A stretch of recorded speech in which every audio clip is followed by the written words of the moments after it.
So first, the chargebacks are growing by about 20% year over year. So to get an idea of what this means, e-commerce is growing at around 15%. So you have chargebacks growing at a faster rate, which tells you this is a problem. It's like a flywheel effect, right? So, Yes. now if you look at the cost for chargebacks, a merchant for every $1 of chargeback, they're spending, it costs them nearly $3.50. So extremely expensive, right? Because when a merchant receives a chargeback, they not only are debited for the funds, they have administration fees, they have a processing fee, they may have a penalty, they lose the goods and services, they lose the acquisition costs. It's extremely expensive. And because of this expense and the growth, then if we take a look at the industry across the industry, probably facing costs around $250 billion a year. And that is growing. And there's a lot of hidden costs that come with that as well. Because you don't realize what type of friction do chargebacks cause. It's an incredible amount of friction. And then if you take into account, which no one ever talks about this, 250 million is just looking at the sheer costs to handle this issue. But when this type of post-transaction fraud, in other words, after the sale is made and then you have fraud, this has created such a fear and a stigma in the payments industry specifically that it's also affecting the authorization rates. It's affecting the entire behavior of how the industry works. Hi, everyone. Welcome back to Purpose Driven Fintech, where we learn how to build fintech products with customer and commercial impact, because we're on a mission to eliminate financial stress. Thanks to every single one of you that comes back every week to listen, learn, and get inspired. My guest today is Monica Eaton, CEO of Chargebacks 911. We explore her success mindset, her early start as an entrepreneur, and the story behind Chargebacks 911. She really is solving a problem. We then explore how chargebacks are costing the industry $250 billion US, the impact of AI in chargebacks, and we end with her thoughts on what is limiting women to thrive in their careers. As usual, if you enjoy the episode, it could mean the world if you subscribe, give it a follow so that we can have more impact. Hello, Monica. It's a pleasure having you in the show. You have an amazing story, so I'm really looking forward to having a chat with you. Thank you so much. It's great to be here. Likewise. Thank you. So before we go into talking about your story and the company and everything, it's a little bit of a getting to know you. So let's start with, what's your definition of success? Man, I think a variety of things. I think success is really defined as going home every day and feeling like you accomplished something, feeling fulfilled. There's all sorts of discussion about it's not about accomplishing a goal, even though, let's face it, we all love accomplishing goals, but it's also enjoying the journey and feeling you're continuing to improve and progress and influence others. And for me, that's what it's all about, whether it's business, family, etc. It's about the journey. And I think it's such a good reminder, because sometimes we're like, oh, I'm stressed out. But we stress out because we decided to stress out. We can choose Oh, to instead, totally. oh, it's tough. Let me see how I can make this fun. It's Right. I'll tell you, one of the best pieces of advice that I read was, I can't even remember the book. It was this study with all of these amazing athletes, Michael Jordan, Wayne Gretzky, and people that actually didn't have this raw talent initially, but they just became incredible, just amazing success in their careers. And taking apart, okay, what were the ingredients that these people had in common? And of course, we all say perseverance, like never quit. But it was interesting, just to your point, sometimes the journey isn't always fun, but one of the key contributors that each of these guys had was that they had the ability to rewrite history. And it's interesting if you think about this, because it's always a wavy road and there's ups and downs. And so if you take a look at all of the downs that you've had, it's opportunities. You're always going to wake up with a brand new day and it moves forward. Yes. And is that what you use? Because I was going to ask, now that we're talking about bumpy roads, what do you do to handle those tough times? Do you actually think of it like, okay, cool, next day it's a good opportunity, or do you do something else? So there's a lot of discussion about work-life balance. I believe personally in work-life integration. I want to have fun doing Yes, me too. everything that I'm doing, right? So that's one Yes. thing is I don't put stress on myself to say, oh, I can't wait to get away from work because actually I just have fun in my personal life. I'm in misery on one side and actually I want to work around people that I enjoy. I want to do things I enjoy. And if I'm not enjoying it, then what can I change about myself? How can I change about how I'm perceiving things? And we all have horrible days and it's building a business is not fun. It feels fun when you get to a point of success and you think, I can't believe we got here. But you're in the trenches so many times. And all of us go through that, whatever walk of life we're in. Yeah. So for me, I'm literally thankful for every single problem that I've had, even for the most horrible Mm. challenges that I thought were absolutely unfair. And because you know what it's given me? It's given me the ability to be more relatable, to be empathetic, to understand people, to Yes. influence people. And the older that I get, the more I appreciate humanity and people. And several years ago, I would have thought it's all about technology and product. I'm going to have the best product. That's it. And you come to appreciate there is nothing without people, and life experience gives you a richness that actually you're able to really create more and more opportunities. And that is probably one of the most fulfilling things. If you interview any entrepreneur, it's not the money, it's what good did you do in the world? How many people did you influence? Yes. And it is, you don't know this because like we haven't really met, but I can feel how your ethos and way of thinking is reflected in your company culture. Because what you don't know, it's like I was in Money 2020, now in Amsterdam, and there one day there was a party and we took a bus to a party. And then when I was like, oh yeah, Monica, Chargebacks 911, I was like, oh my God, those were the guys from the bus. So I was in your company bus going to this party in Money 2020. And when I was there, I was like, oh my God, like everyone here is, you could feel that it's a very nice culture. Like they were talking to each other in a very genuine way. Like it felt good. So I think Ah, that's like great. this That's ethos great that to you're hear. talking about is reflected in the culture. Yeah, like, look, it's life is too short. All of us, maybe 20 years ago, it was okay to just do a job that you didn't like. But today, I think I want to work with friends. I want all of us to love this. It's actually more than a job because we spend so much of our lives doing this. We're all multitasking. Yes. And especially if you're working remote, it's totally integrated into your life. But the other thing that I'll mention, I forgot to mention this. So definitely you have to take up a hobby. You have to create. And this is where I force myself. So I love art and I love painting. I thought I was going to be an artist and an architect. And in many ways, building a business is similar. So Yeah. I make myself take time to just do random creative things and I make sure that I get exercise.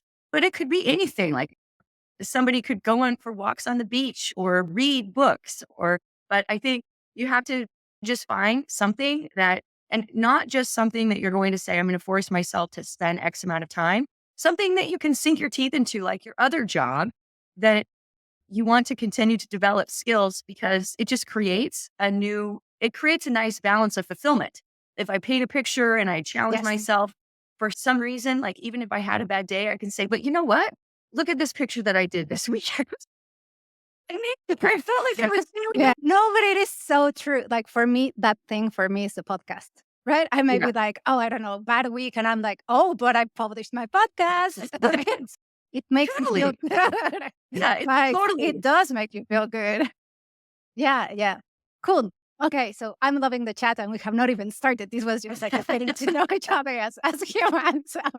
So before we go into talking about fintech and Sure. chargebacks 911, this podcast is about creating impact in fintech as such as an industry, and it's about purpose, right?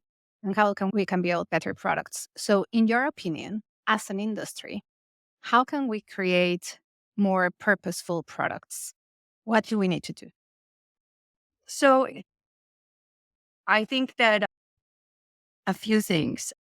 So first, I think we are in unprecedented times with the technology changes, ChatGPT. In some ways, it is the most exciting time because disruption is right around the corner on every angle.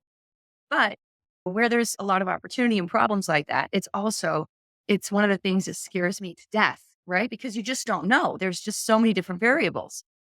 So I think it really creates first, there's a terrific amount of opportunity for innovation.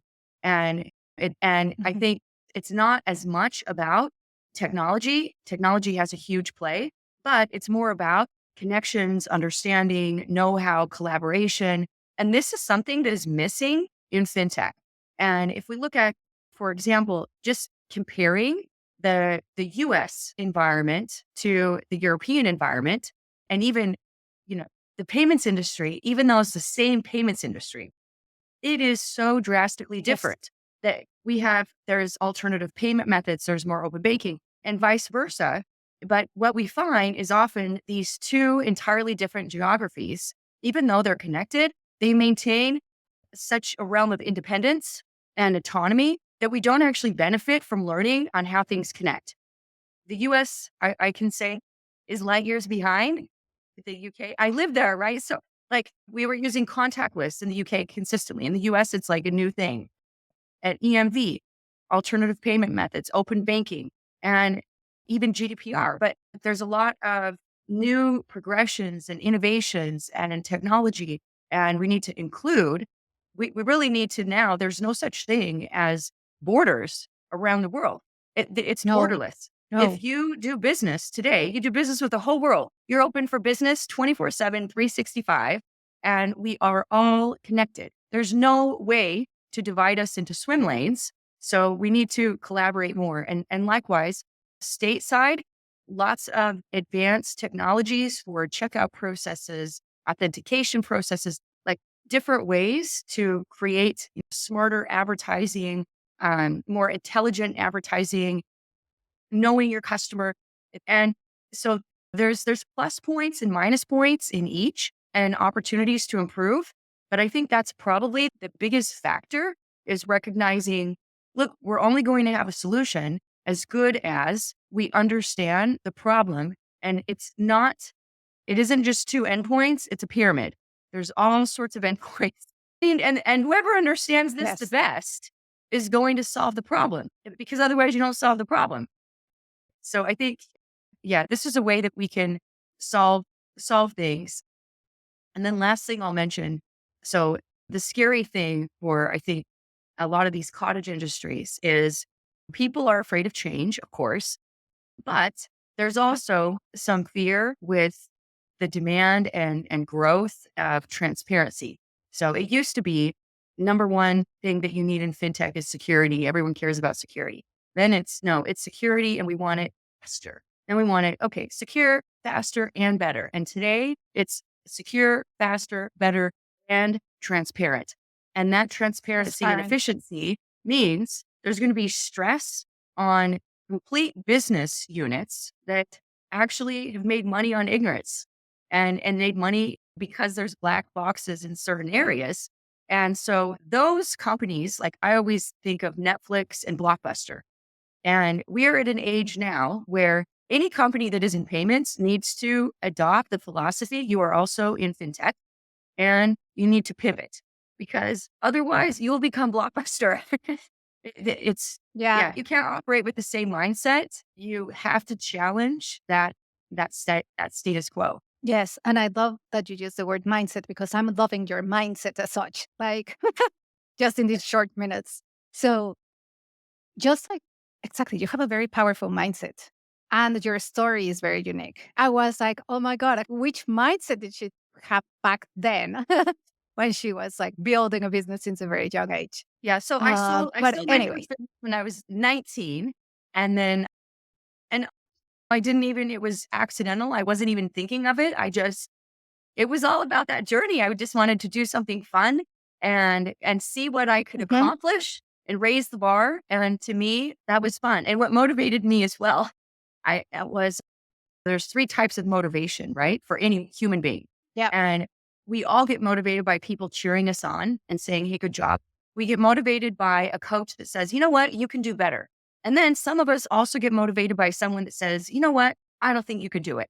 And that would be me. And that's many, Yes. many entrepreneurs and probably even you yourself, people that create something that oftentimes you don't always have supporters. And sometimes it's actually the negative that you can mine The fuel fear. and passion to Yeah. move forward even faster.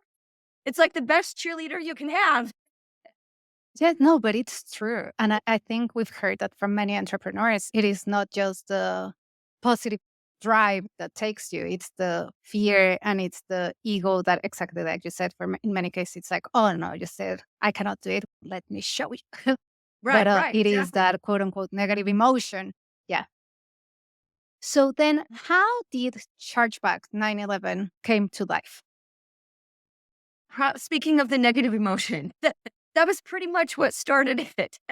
So when I was, let's see, I guess it was in 2008, I had this idea because I had this background in technology and I had studied consumer behavior and I thought I was an expert and how hard could it be? I'm going to set up this marketplace online because I had all this experience with traditional advertising mediums and building technology around consumer behavior trends. And so I failed miserably. It was so challenging, but I failed my way to success eventually and found the online environment there's not a book that you can read. In fact, anything that you read is antiquated and it's constantly dynamic. It's changing. There's no set variables. It's just completely varied. Right. And so really a challenging problem, but so satisfying because there's so much to learn. And so I developed this marketplace and I was a merchant, an online merchant. And the only thing that I wanted was to compete with eBay. That was my only dream. And I thought, I'm going to, I know, small dreams. So if you don't have confidence in yourself, no one else will. So why not set the bar as high as No, you possible? have to. So I thought I did business. I focused on international markets and I did joint ventures with a bunch of my previous clients that had no business online. So I thought this will actually be great.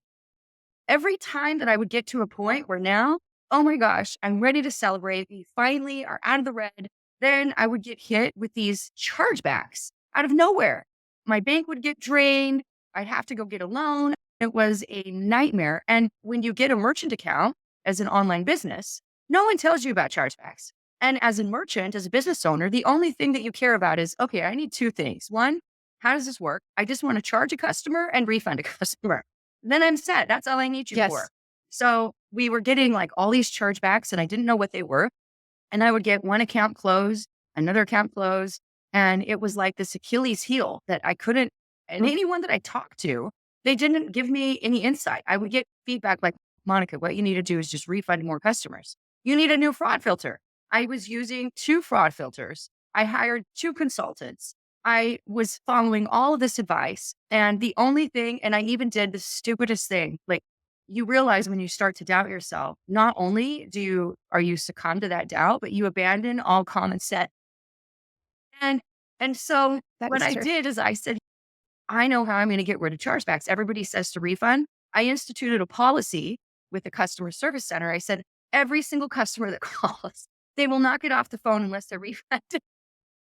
As you can imagine, that did nothing. All it did is drain all of our profits, all of our funds, and we were in dire Into straits. refunds.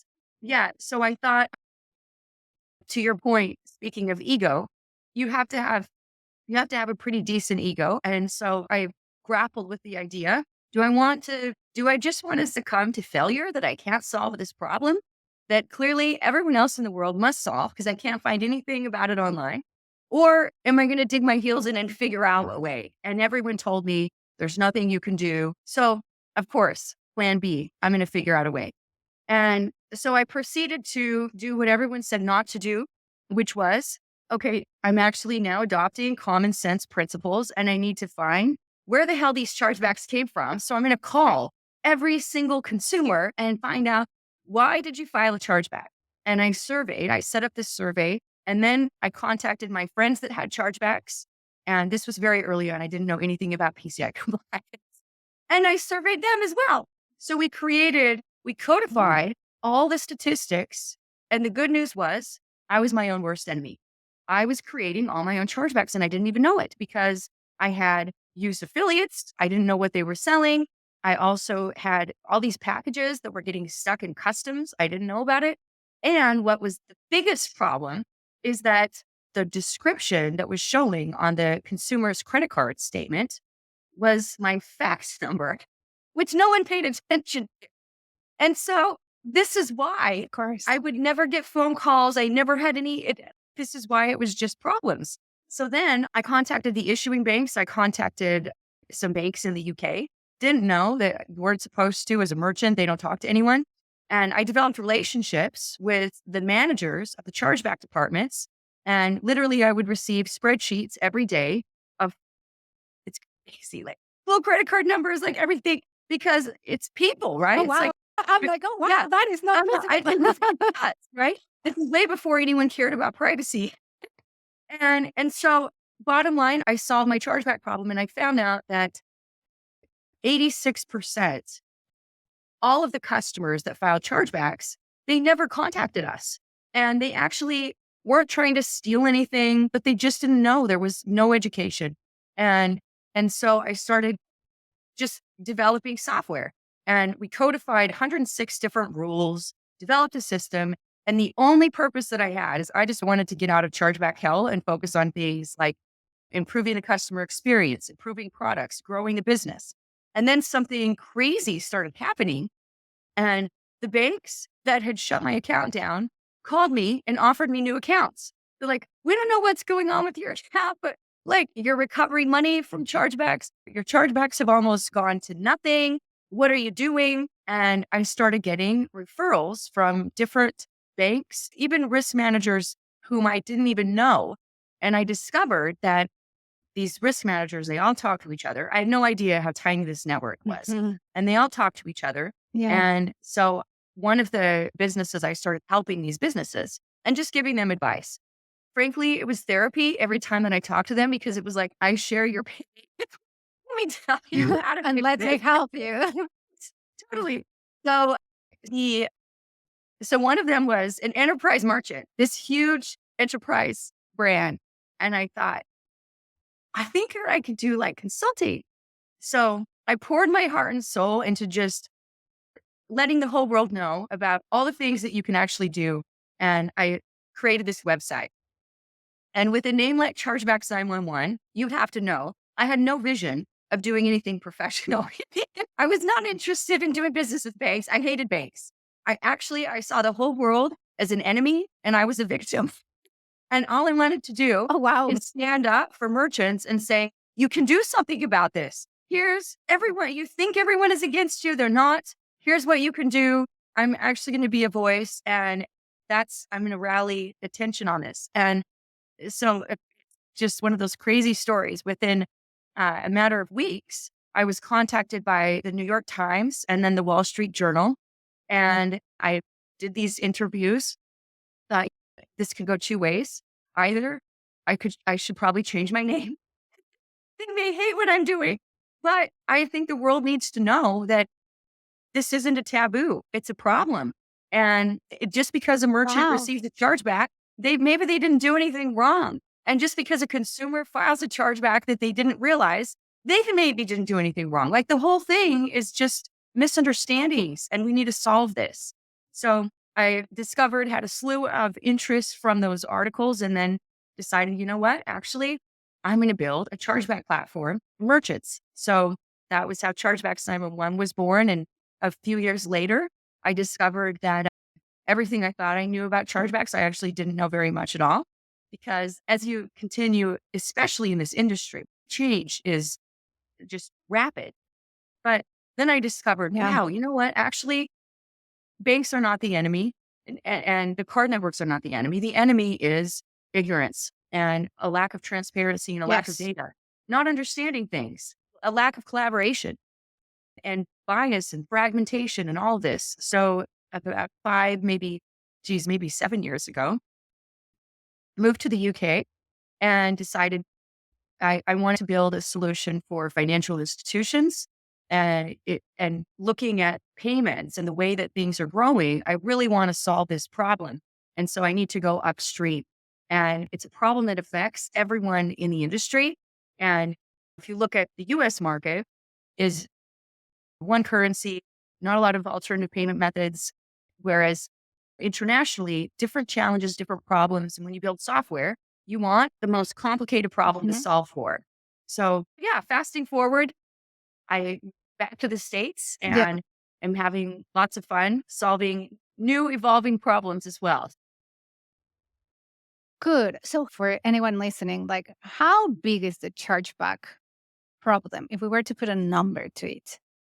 Yeah. So you have to look at this in a couple different ways. So first, the chargebacks in and of itself, this is a growing statistic by about 20% year over year. So to get an idea of what this means, e-commerce is growing at around 15%. So you have chargebacks growing at a faster rate, which tells you this is a problem. It's like a flywheel effect, right? So, Yes. now if you look at the cost for chargebacks, a merchant for every $1 of chargeback, they're spending, it costs them nearly $3.50. So extremely expensive, right? Because when a merchant receives a chargeback, they not only are debited for the funds, they have administration fees, they have a processing fee, they may have a penalty, they lose the goods and services, they lose the acquisition costs. It's extremely expensive. So, and because of this expense and the growth, then if we take a look at the industry across the industry, probably facing costs around $250 billion a year. And that is growing. And there's a lot of hidden costs that come with that as well. Because you don't realize what type of friction do chargebacks cause. It's an incredible amount of friction. And then if you take into account, which no one ever talks about this, 250 million is just looking at the sheer costs to handle this issue. But when this type of post-transaction fraud, in other words, after the sale is made and then you have fraud, this has created such a fear and a stigma in the payments industry specifically that it's also affecting the authorization rates. It's affecting the entire behavior of how the industry works. And in many ways, we have this dichotomy with consumer behavior changing and developing these really negative habits. Why? Because we're teaching them that this is the frictionless experience and it's backfiring. So we have negative consequences. But yes, I could go on and on. Clearly, it's a passion of mine. But yeah, significant cost to the industry. Yes. And it just makes me wonder. We were just talking about AI at the beginning of the episode. Now, with AI properly getting into everybody's hands, it's also getting into fraudsters' hands.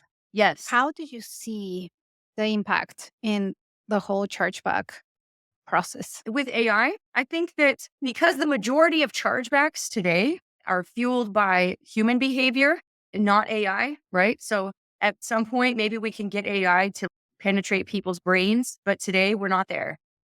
But AI can definitely be used to be able to parse data, to be able to aggregate data. And the way that I look at chargebacks, first of all, it's a very manual, arduous process and lots of cycles, very, very complicated with layers and layers of rules. And obviously that's why we have a business. But I like to look at this as this is not a human problem. This is actually a science. I prefer science because science has certainty. And you get certainty when you understand all the relationships of the data. And most importantly, you have all of the data. And the only reason why we can't solve and resolve chargebacks smarter and better is because of two things. Either we're missing some crucial piece of information, and so we're making a bad decision as a result, or we've misidentified and misinterpreted information. So I think this is where AI and machine learning, we utilize this ourselves, but I think there's a lot of advancement that we'll see in terms of being able to establish higher predictability and create data-driven decision models which will establish better accountability and drive efficiency and change. Yes, that's a very good point. I'm going to change topics a little bit because I'm conscious that you are a very advocate of women in fintech and, well, in general, advocate of women. What do you think are the structural challenges that's stopping women to thrive in their careers? And structural challenges. So I would say the number one challenge is the structure of your brain. It's your mindset, 100%. So too many women today have this thought that they just can't have it all. They need to make a decision. They have to either get married and have kids or have a career. They have to either be someone that's liked at the office or move up. You can have it all. And actually, this is the biggest Mm, issue that I see with women because you have to resist adopting that traditional mindset that actually lowers the bar for what you're willing to accept as a standard for yourself. That's number one. And I think once if women can adjust that mindset and acknowledge, actually, I can have it all. Actually, I am worth this. Now we're going to yeah. create the environment that is going to support everything that we want. So I love fintech and I love technology. And for women, especially, you know what? If you want to have a family, if you want to travel the world, like this is where you should be investing your time because there's more remote opportunities, there's more excitement. But just like anything in life, you have to maintain a fitness in this. So you can't sit back and then pick up your career in 2 years and wallow that you don't have the same job and you're not further along. Just like anyone, like you have to find something you're passionate about, maintain that interest, practice, and really get engaged. Yeah, I like that because I think that is true. Many women are like, do I get married, have kids, or I have the career? Or Right. maybe I have the career, but and I'm married, and then it's do I want to have kids? Because kids means maybe not going up in the career ladder. Yeah, it's Am totally in I our mind. And it's even the little things like just as a totally different example. So I'm from a very, very traditional background and grew up on a farm in the middle of nowhere. And I never had a single thing out of a box. My mother didn't work, was the most ideal mother. And she made a 4-course meal and we had homemade bread. And like, and I was like sacrilegious and horrible that I like cooking, but I don't have time for cooking. And so, and I would think early on in my career, I would stress myself out to get home, to make sure that I could cook because I wanted to be the ideal wife. I wanted to be these are the things that are going to make me happy. It's actually, what's important is, okay, do I have something to eat? Is it healthy? You know what? I'm fine actually ordering a meal. I'm good with it. And so I think we actually need to work on freeing ourselves and creating like just level set and decide what is really important. Because honestly, is it adding more quality? I know I'm harping on something here that's probably going to offend people, but are you adding more quality to your life and to your family or to your friends or your relationships by slaving over a show for 2 hours a day? Probably not. Probably not. You probably have other better things to do. Like it's it's just little things like that I think some of us need to confront, especially women. And I can say this, I can joke about myself because I even used to be a person, I refused to hire a cleaner, like literally, because for me, oh, I was, yeah, I know today, like I definitely, like, yeah. But years ago, I was working 12 hours a day and I just had this mindset that was like, no, I need to clean the house. God, I caused it, right? But it's that tradition that just says none of my sisters hire cleaners. This is just something that women do. I need to do this. I need to make time for it. And then I was like, actually, I really don't have time for this. And I don't even know why I feel no. attacked with this. Yeah. So it's it's those little things that probably we don't even realize. We're letting it take our attention. We're letting it zap energy. And these are like obstacles that are preventing us from fulfilling more success where we want. And it's just not worth it. You have to reprioritize and decide, look, level set and decide what's right for you. I love it. And then you use the word we need to free ourselves from all these ideas that we may have that we're not aware of that don't have really that much impact in our lives like you were saying, do I need to spend 2 or 3 hours cooking every day? No. But just like that, that's just an example. And we probably have different habits that are confining us in a box. Yes, you don't realize, but the smallest things that you create, guilt, if you allow guilt to get created, that is probably 10x the amount of energy that you even recognize.